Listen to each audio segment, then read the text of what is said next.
Hey guys, so I have a rather intriguing theory that the whole of Portland was once a giant star fort. And in part two, I'm going to do my very best to conclusively prove this to you. In this video, I'm going to take you on a journey around the whole of the outside of Portland.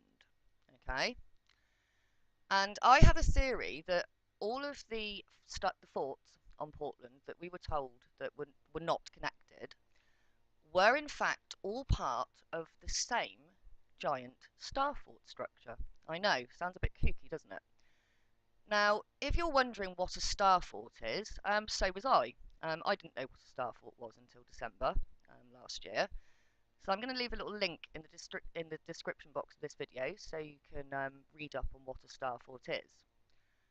Now, along the way, as we go through this video, I want you to see if you can see anything for yourselves that doesn't happen naturally.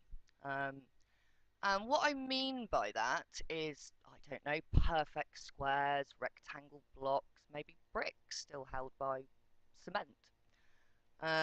Also entrances, perfect arches and entrances into the cliffs in places where there really shouldn't be anything. So also of interest, I noticed that specifically along the west coast of Portland, which is this coast here for perspective, there is some quite serious subsiding happening, and there are some sinkholes. And I think that this theory, not this theory, sorry, that I think that the structure may be collapsing in on itself. So notice that on the way round as well. Just before we start, I want you to have a very, very good look at this photograph. And full photo credits go to Gary Jones, the one who is tall, for hosting and quite possibly the best picture I've ever seen of Portland on his website. Okay, so this is back in the 1800s, what I like to call the reset period.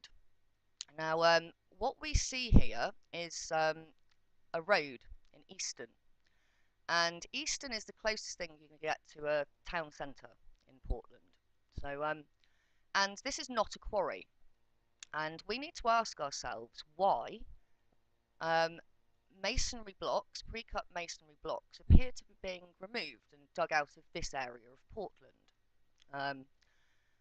Also, I'm going to cover this in more detail in part two. See these charming fellows here? Well, it turns out these are the Portland stonemasons.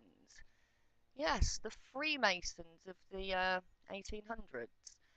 And I couldn't help but notice that this fellow here is doing a Freemasonic hand signal that they call the hidden hand. So I just thought that was interesting.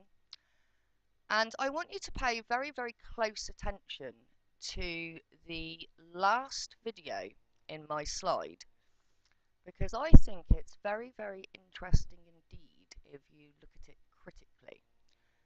So for now, I hope you enjoy part one, and I will be back with part two with some very, very compelling proof.